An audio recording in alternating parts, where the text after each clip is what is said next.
آج کے دن مکہ المکرمہ کی فتح نصیب ہوئی تھی میرے نبی مکرم صلی اللہ علیہ وسلم۔ سبحان اللہ۔ فتح مکہ تاریخ اسلام میں ایک بہت ہی اہم بات، اس سے یہ گویا انقلاب کا دن تھا۔ اس دن مکہ فتح ہوا تو یہ انقلاب مکمل ہو گیا، مصطفی انقلاب کی کمپلیشن ہو گئی تھی جس دن مکہ فتح ہوا۔ 8 سالہ مدنی زندگی ہے اور یہ ساری کی ساری جنگی سیاسی حوالے سے اپنے عروج پر رہی۔ حضور نبی مکرم صلی اللہ علیہ وآلہ وسلم کو فراغت ان امور سے نہیں ملی۔ پہلے سال بدر ہے، پھر احد ہے، پھر خندق ہے، چھوٹے چھوٹے غزوات درمیان میں پھر ہوتے رہے، پھر صلح حدیبیہ ہے۔ اب صلح حدیبیہ اصل میں انقلاب کی بنیاد بنا۔ حدیبیہ کے دن مشرکین مکہ نے مسلمانوں کی حیثیت ایک فریق کے طور پر تسلیم کر لی۔ اس سے پہلے وہ مانتے ہی نہیں تھے کہ آپ کوئی فریق بھی ہیں کہ نہیں۔ وہ تو کہتے تھے چند روزہ ہیں، ہم نے ان کا صفایا کر دینا ہے، معاذ اللہ وہ ختم کر دینا ہے۔ لیکن اس دن انہوں نے معاہدہ کر کے ایک فریق تسلیم کر لیا۔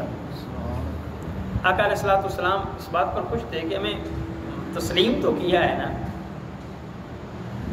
اس کے بعد پھر فائدہ یہ ہوا کہ امن کا معاہدہ تھا، 10 سالہ امن معاہدہ تھا کہ ہم آپس میں جنگیں نہیں کریں گے۔ اب ہوا یہ کہ آقا علیہ الصلوۃ والسلام جب واپس آئے ہیں تو اس کا اثر یہ ہوا کہ آس پاس کے علاقوں میں آپ کی ایک داغ بیٹھی۔ پھر خیبر ہوا، خیبر کا مارکہ ہوا۔ خیبر کے بعد پھر چھوٹے موٹے اور بھی مارکے ہوئے، اور اس دوران پھر حضور نے مختلف ریاستوں کو خط لکھے۔ اس میں شاہرون کو لکھا، شاہران کو لکھا، حبشہ کے نجاشی کو لکھا، مقوقس کو لکھا، عمان کی ریاست کے سربراہ کو لکھا، بحرین کی ریاست کے سربراہ کو لکھا۔ تو یہ مختلف سلطنتوں میں آپ نے اپنا خطوط لکھے اور ان کو دعوت اسلام دی۔ کئیوں نے قبول کر لی، کئیوں نے اس کا انکار کر دیا۔ ایک ہی تھا جس نے گستاخی کی تھی، وہ ایران کا خسرو پرویز تھا۔ تو حضور نے جب اس کی رپورٹ ملی تو آقا نے فرمایا اس کی ریاست ٹکڑے ٹکڑے ہوگی۔ تو بلکہ ان دنوں میں ہی ہوا یوں کہ اس نے اپنا ایلچی بھیجا تھا کہ جاؤ، اور ان کو 2 آدمی بھی ساتھ بھیجے، بلکہ طاقتور بھیجے کہ جاؤ اس محمد صلی اللہ علیہ وسلم کو پکڑ کے میرے پاس لے آؤ۔ یہ اس نے حرکت کی تھی، وہ سپر پاور تھی، اس کو کون کچھ کہہ سکتا تھا، لیکن اس نے یہ حرکت کی۔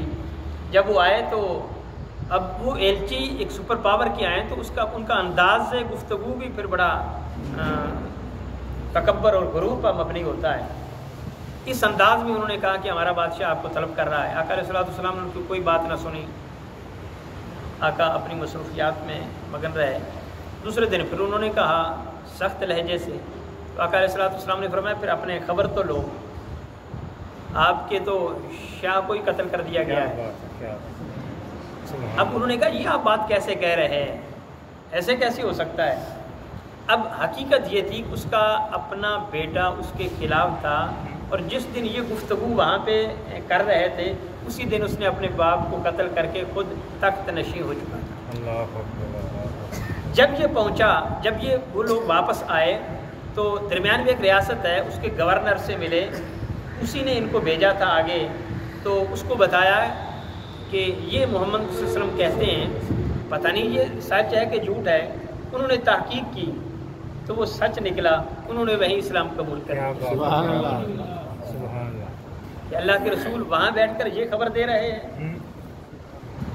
تو ایسے بے شمار واقعات ہوئے کہ انہوں نے، کسی نے اگر انکار بھی کیا ہے تو اس بنیاد پر کیا ہے کہ یہ میری ریاست کا مسئلہ ہے، میری بادشاہت کا مسئلہ ہے، اگر میں آپ کو تسلیم کرتا ہوں تو میری بادشاہت جاتی رہتی ہے۔ بر دل سے تسلیم لوگ کر گئے تھے کہ واقعات اللہ کے رسول ہیں. یہ خطوط لکھے. اس کے بعد شاہ روم کا ایک آدمی گورنر ان کی ریاست کا ہمارا وہاں پہ مسلمانوں کا پہنچا سفیر گیا. اس نے اس سفیر کو معاذ اللہ قتل کر دیا. جب سفیر کے قتل کی خبر آئی، یہ تو ہر دور میں سفراء کی عزت رسپیکٹ اور ان کو امن دیا جاتا ہے، لیکن انہوں نے غلط کیا، قتل کر دیا. اب جب یہ خبر پہنچی تو آقا علیہ الصلوۃ والسلام نے کہا کہ لشکر تیار کرو اور جنہوں نے قتل کیا ان کی خبر لو جا کر. 3000 افراد پر مشتمل لشکر ترتیب دیا گیا ان کی خبر لینے کے لیے جنہوں نے قتل کیا تھا. بڑی ریاست کے ساتھ جنگ کرنے کا سوچ کر یہاں سے نہیں گئے تھے، یہ تو اس گورنر کے خلاف یا اس قبیلے کے خلاف جنہوں نے حضور کے سفیر کو قتل کیا تھا ان کی خبر لینے گئے تھے. 3000 افراد پر مشتمل لشکر تھا. تو آقا علیہ الصلوۃ والسلام نے سپہ سالار اس کا مقرر کیا. اس کو موتا کے مقام پر ان کو قتل کیا تھا، سفیر کو موتا. یہ اس سے 60 میل کا فاصلہ رہ جاتا ہے بیت المقدس. بیت المقدس سے 60 میل پہلے وہ موتا جگہ آتی تھی. حضور نے یہ فرمایا تھا کہ آپ وہیں جانا، اسی جگہ پہ جہاں پہ ہمارا بندہ شہید ہوا ہے اسی جگہ پہ ٹھہراؤ کرنا، وہاں کے لوگوں کی خبر لینا، جنہوں نے ایسا کیا ہے ان کے ساتھ جنگ کرنا. تو حضور نے سپہ سالار مقرر کیا حضرت زید بن حارثہ. سبحان اللہ سبحان اللہ. اب حضرت زید بن حارثہ غلام تھے. کیا بات. آقا علیہ الصلوۃ والسلام نے زید بن حارثہ کو مقرر کیا اور فرمایا کہ اگر زید بن حارثہ نہ رہیں تو پھر علم جو ہے وہ جعفر طیار کے پاس ہوگا.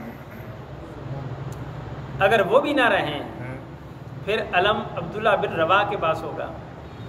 اگر وہ بھی نہ رہیں تو پھر علم خالد بن ولید کے پاس ہوگا.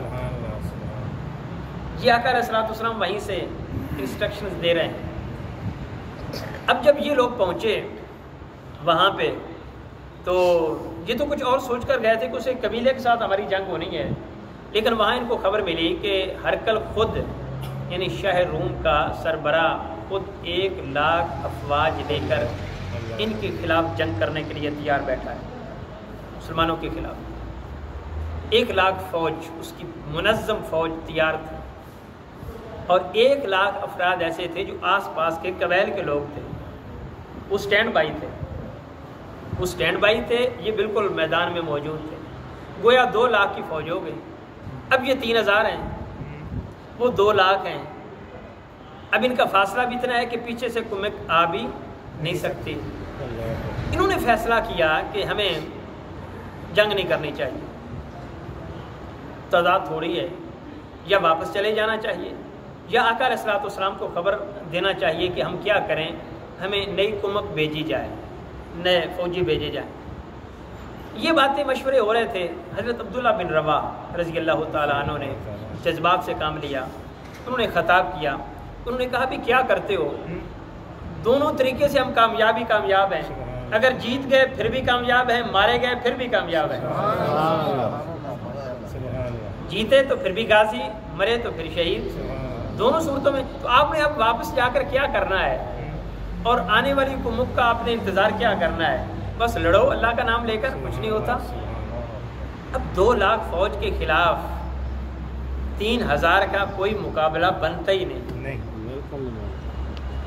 تو عبداللہ بن رواح کے ایموشنل خطاب کی وجہ سے لوگ تیار ہو گئے مرنے مارنے کے لیے. حضرت زید بن حارثہ نے علم اٹھایا اور آپ لڑتے رہے.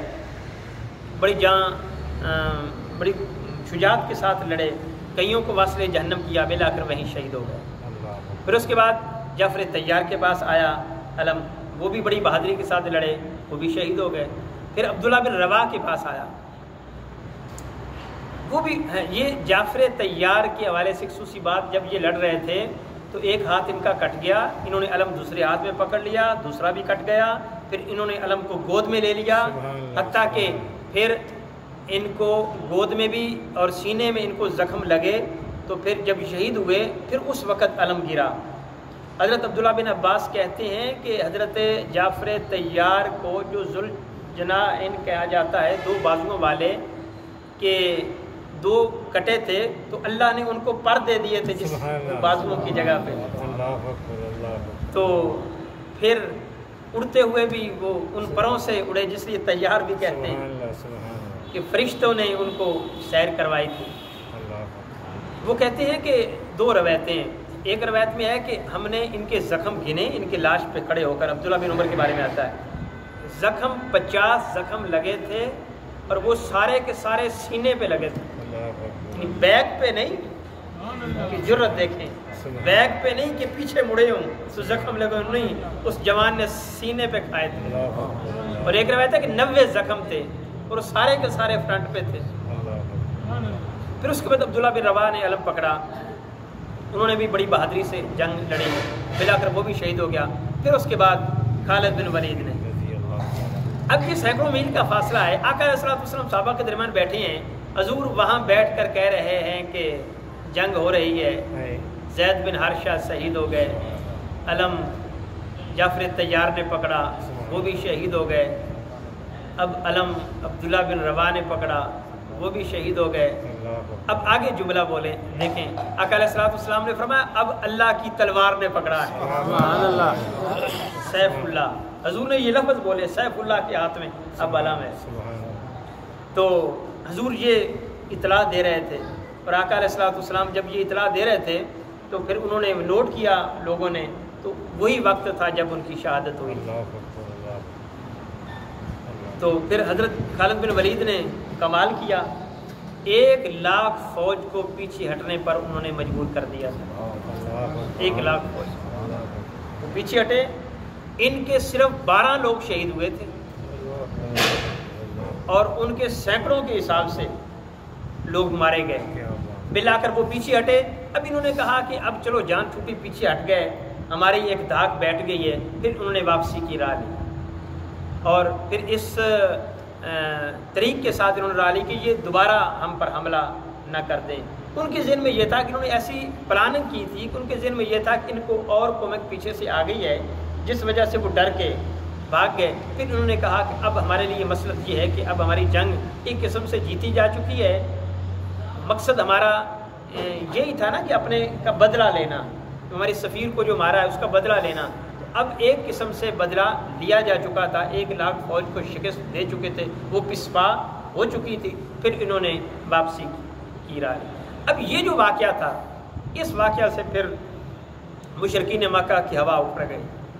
اب ان کو بھی رپورٹ پہنچی تھی نا، انہوں نے کہا اتنی بڑی ریاست کے ساتھ جنگ جیت گئے، ہماری کیا اوقات ہے؟ یہ کھٹے ہو گئے تھے، وہ پہلے ہی ڈرے ہوئے تھے، جب سن رہے تھے باتیں کہ فلاں خیبر فتح ہو گیا، فلاں قبیلے کو فتح کر لیا، فلاں ریاست کے بادشاہ نے اسلام قبول کر لیا، تو خبریں تو آ جا رہی تھی نا۔ تو پھر جب یہ شاہروخ، یہ دو ہی تو سپر پاوریں تھیں، روم کی اور ایران کی۔ ایران کا بادشاہ بھی مارا گیا، اس کی خبر پہنچ چکی کہ کیسے مرا ہے۔ یہ ہرکل خود اس جنگ میں شریک تھا، جو شاہروخ کا سربراہ تھا، صدر تھا، وہ بھی پسپا ہوا۔ تو اب تو ہمارے نیارے تھے مسلمانوں کے۔ یہ 7 ہجری کے اینڈ کے واقعات ہیں، اور 7 ہجری کے آغاز میں، محرم میں 7 ہجری میں یہ خیبر فتح ہو گیا تھا۔ تو یہ چیزیں جو تھی یہ مسلمانوں کی برتری نافذ کر رہی تھی۔ اب ادھر واقعہ ایک ایسا ہوا کہ جب یہ صلح ہوئی تھی تو اس وقت ایک اس میں شک یہ بھی تھی کہ جو قبیلہ آپ کا حلیف ہے اور جو قبیلہ ہمارا حلیف ہے، مشرکین مکہ کا اور آپ کا، اگر وہ بھی آپس میں دونوں میں جنگ کریں گے تو ہم ان میں سے کسی کا ساتھ نہیں دیں گے۔ ہوا یوں کہ 2 قبیلے تھے، ایک قبیلہ بنو حوازن، ایک قبیلہ بنو بکر، یہ مکہ کے گرد و نواح میں تھے۔ بنو حوازن مسلمانوں کے حلیف تھے، ان کی پرانی رشتہ داری بھی تھی، اور بنو بکر جو تھا وہ قریش کا حلیف تھا۔ قریش کے لوگوں نے بنو حوازن پر حملہ کیا، یہ شعبان کے دنوں میں ایسا ہوا ہے۔ یہ مثلا رمضان میں مکہ فتح ہوا، یہ شعبان کی ابتدائی تاریخوں میں ایسا واقعہ ہوا ہے۔ تو انہوں نے حملہ کیا۔ اب جب حملہ کیا تو ان کے لوگ کچھ مارے گئے، اور ان کو اسلحہ بنی بکر کو اسلحہ قریش نے پہنچایا، بلکہ رات کے وقت کا حملہ تھا، ان کی افرادی قوت بھی پہنچی، معاہدہ توڑ دیا انہوں نے، خلاف ورزی کی معاہدے کی کہ ہم یہ معاہدہ تھا کہ نہیں کریں گے۔ اب بنو حوازن کے لوگ حضور کی بارگاہ میں آئے اور آ کر کہا کہ اللہ کے رسول انہوں نے معاہدہ توڑ دیا ہے، ہمارے خلاف انہوں نے جنگ کی ہے۔ آقا علیہ السلام نے کوئی بات نہیں سنی، فرمایا تیاری کرو۔ آقا علیہ السلام نے جنگ کی تیاری کا آرڈر دے دیا۔ اب یہ بات ان کو پہنچی تو نہیں تھی کہ تیاری کی، لیکن وہ خود ڈرے ہوئے تھے کہ معاملہ ایسا ہو گیا، ہم سے غلطی ہو گئی ہے۔ اب وہ بھی خبریں سن چکے تھے، اگر حضور نے چڑھائی کر دی تو ہمارا کیا بنے گا۔ مکہ والوں نے ابو سفیان کو نمائندہ بنا کر بھیجا کہ جاؤ حضور کی بارگاہ میں جاؤ، ان سے جا کر تجدید معاہدہ کرو اور یہ اس واقعہ کی معافی مانگو۔ کہاں قریش، کہاں ابو سفیان چودھری، اور کہاں اب جا کر معذرت کر رہا ہے۔ یہ کیسے حالات بدلتے ہیں۔ وہ تو کسی خاطر میں نہیں لاتے تھے کہ اب مکہ کا چودھری بھیجا جا رہا ہے کہ جاؤ وہاں جا کر صلح کرو، معاہدہ کی تجدید کرو۔ اب وہ آئے، ابو سفیان راستے میں یہ بنو حوازن کے لوگ ان کو جاتے ہوئے ملے، واپس حضور کی بارگاہ سے ہو کر واپس جا رہے تھے۔ ابو سفیان کا ٹاکرا ان سے ہو گیا، انہوں نے پوچھا کہاں سے آ رہے ہو، وہ خاموش رہے۔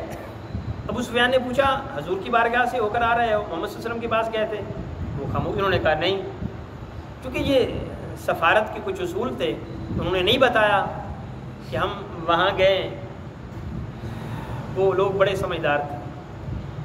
تھوڑی دور آگے گئے تو آگے ان کا پڑاؤ دیکھا، وہ بنو حوازن کے لوگوں نے پڑاؤ کیا تھا وہاں پہ، ان کے اونٹ نے گوبر کیا ہوا تھا۔ اس نے اونٹ کا گوبر دیکھا تو وہاں پہ کھجوریں کی گٹکیں تھیں، اور اس نے پہچان لیا کہ یہ مدینہ کے کھجور کی گٹکیں ہیں، لہذا یہ مدینہ سے ہی ہو کر آئے ہیں۔ یہاں تک وہ سمجھدار تھے اپنے حوالے سے۔ جب گئے تو پھر سیدھے اپنی بیٹی کے گھر میں گئے، وہ یہ واقعہ اس دن کا ہی ہے۔